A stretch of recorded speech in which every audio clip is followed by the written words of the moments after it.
Have any of you heard how does a politician go from investigating presidents like Trump to having the FBI search his own home? And is that accountability or political revenge from the Trump administration? You should care even if you cannot stand Eric Swalwell and even if you think he has been treated unfairly, because the legal standard we accept when the government targets our political opponents becomes the standard that the government can use against everyone else. Did you know this has been reported?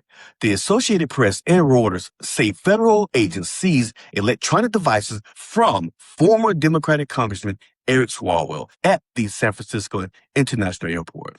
That was a little aggressive. A day later, agents reportedly executed a search warrant at his Washington, D.C. home as part of an investigation into allegations of sexual misconduct, which is weird because we still have the Epstein files. That is now a major escalation, but it is not a conviction, and it is not even proof that charges are coming. Swalwell has denied allegations of sexual assault and misconduct, as most of them do. In April, he resigned from Congress and ended his campaign for governor of California after multiple allegations became public. The House Ethics Committee had opened an investigation, but once he left Congress, the committee lost its jurisdiction over him to do anything. Now the criminal investigation appears to be moving forward, but here's the but.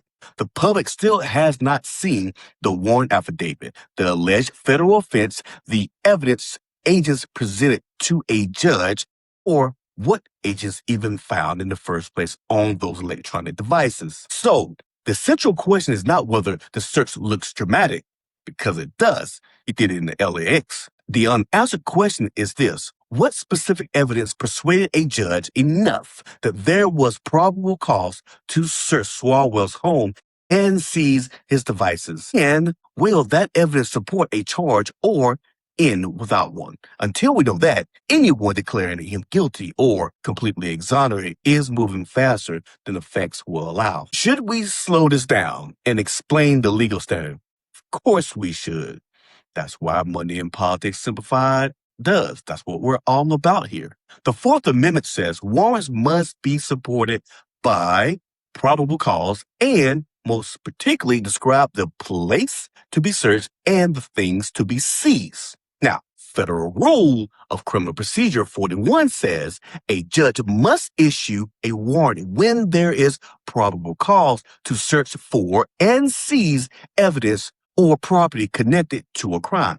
That means, in simplest terms, agents do not simply get to decide on their own that they wanted Swalwell's phone. They had to present sworn information to the judge and identify what they wanted the authority to search or seize. But probable cause is still an investigative threshold. It is not proof beyond a reasonable doubt. It does not decide guilt. It authorizes a search for evidence, but they still got the warrant. So did you know that Rule 41 specifically allows a warrant to authorize seizure of electronic storage media, followed by later review of that information consistent with the warrant?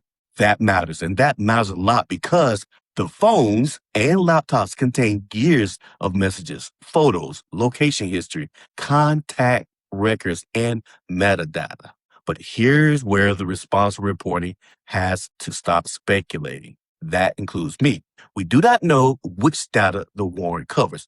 We do not know the date range. We do not know whether agents were looking for communications with specific people, travel records, deleted material, or something else all entirely. We do not know whether the search produced incriminating evidence. We're still speculating. We have to wait. Exculpatory evidence is also important. This is important to point out that the allegations did not begin with this raid. In April, a former staffer alleged Swalwell sexually assaulted her, including an alleged incident in New York in 2024.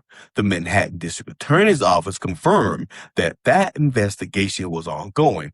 Other women also made allegations of misconduct. Swalwell denied the seriousness of the accusations, apologized for what he called mistakes in judgment, resigned from Congress, and left the governor's race for California.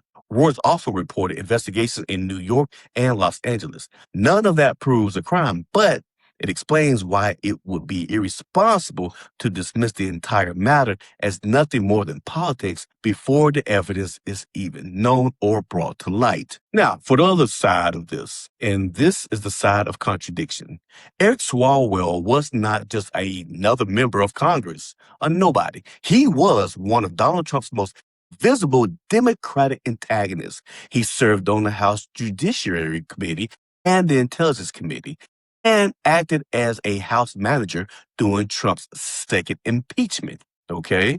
That's very important. It looks like revenge here. The FBI and the Justice Department now operate under Trump and the Trump administration. That history makes questions about selective enforcement and political motive unavoidable and probable. But unavoidability is not the same as answered. No source reviewed for this package establishes that President Trump ordered the search. Political hostility does not erase evidence, and legitimate investigation does not automatically erase the possibility of political pressure and revenge. Here may be the strongest institutional contradiction in this whole entire story. The House Ethics Committee can investigate existing current members, officers, and employees. When a member resigns, the committee loses that jurisdiction. They lose that power over them. The committee has said that publicly in many cases. So resignation can end the congressional ethics case, even when serious questions remain unresolved. But resignation does not end criminal jurisdiction. State and federal investigators can continue, and judges can authorize warrants. Prosecutors can decline charges, or a grand jury can return an indictment if the evidence and the law support it. That is why viewers should not confuse the closed house ethics track with the still developing law enforcement track. They're completely separate from one another. Here is the test. I want you to apply and be thoughtful about it, okay? First, would you accept this same warrant standard if the target were, say, a Republican that you support? Second, would you preserve the presumption of innocence if the target were a Democrat you dislike? Third, will you take the accusers seriously without converting allegations into a guilty verdict? Fourth, will you demand evidence before calling the investigation either justice or revenge? If your answer changes with the party label, you're not defending the rule of law. You're defending your team. Karma gets everyone at some point. Be careful which one you choose. So here is the honest bottom line, everyone. We know agents reportedly seized Swalwell's devices and searched his Washington home under a warrant authorized by a judge. We know the searches are connected to an investigation of serious sexual allegations. We know Swalwell denies those sexual allegations. We know his resignation ended with the House Ethics Inquiry jurisdiction. We do not know the warrant's full scope, the sworn evidence behind it, what agents found, whether prosecutors believe a federal crime can be proved, or whether charges will ever be filed.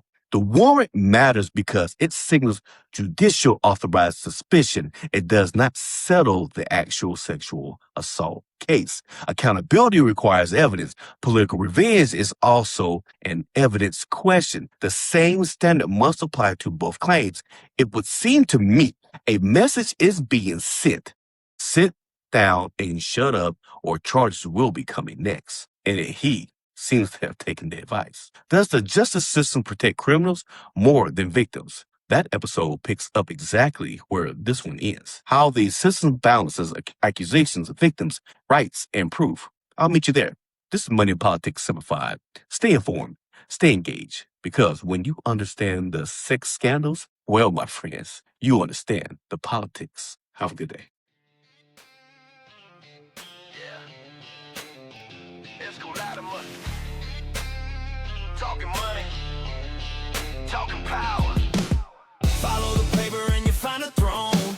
Deals in the bag while the cameras roll.